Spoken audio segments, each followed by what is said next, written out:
Friends, பிப்ரவரி 8ஆம் தேதி அன்று ஈரானுக்கும் அமெரிக்காவுக்கும் ஒரு தற்காலிக அமைதி ஒப்பந்தம் ஏற்பட்டது. அதன்படி 21ஆம் தேதி அந்த அமைதி ஒப்பந்தம் முடிவடைகின்றது. இதற்கிடையில் ஏற்கனவே நான் சொல்லியிருந்தேன், அமெரிக்கா ஸ்ட்ரெய்ட் ஆஃப் ஹோர்முஸ் பகுதியில் பிளாக்கேட், அதாவது முற்றுகையிட்டு இருக்கின்றது. ஈரானுடைய கப்பல்கள் வரவோ போகவோ கூடாது அப்படின்னு சொல்லி. இதற்கிடையில் நேற்றைய முன்தினம் ஈரான் திடீரென்று ஒரு அறிவிப்பை வெளியிட்டது. ஸ்ட்ரெய்ட் ஆஃப் ஹோர்முஸ் வழியாக எல்லா கப்பல்களும் செல்லலாம், இதற்கு நாங்கள் கட்டணம் வசூலிக்க மாட்டோம் அப்படின்னு சொல்லிட்டாங்க. இதனால கப்பல்கள் அப்படியே கொஞ்சம் கொஞ்சமா போயிட்டே இருந்துச்சு. இதற்கிடையில் இன்று மீண்டும் இது மூடப்பட்டு விட்டது அப்படின்னு சொல்லி ஈரான் அறிவிச்சிருக்காங்க. முதல்ல என்ன சொன்னாங்க அப்படின்னா, லெபனான்ல இஸ்ரேலுக்கும் ஹெசபுல்லாவிற்கும் இடையே அமைதி ஒப்பந்தம் ஏற்பட்டிருப்பதால் நாங்கள் இந்த ஸ்ட்ரெய்ட் ஆஃப் ஹோர்முஸை திறக்கிறோம் அப்படின்னாங்க.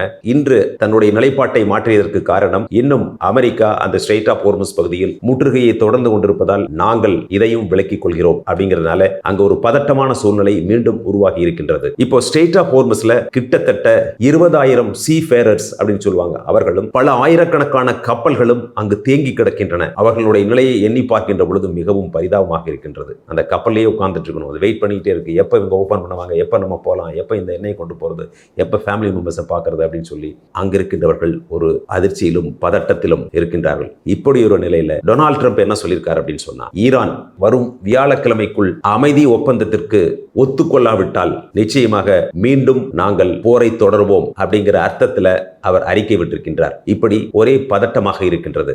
இன்றைக்கு ஒரு சில கப்பல்கள் இந்த ஸ்ட்ரெய்ட் ஆஃப் ஹோர்முஸ் வழியாக சென்றது.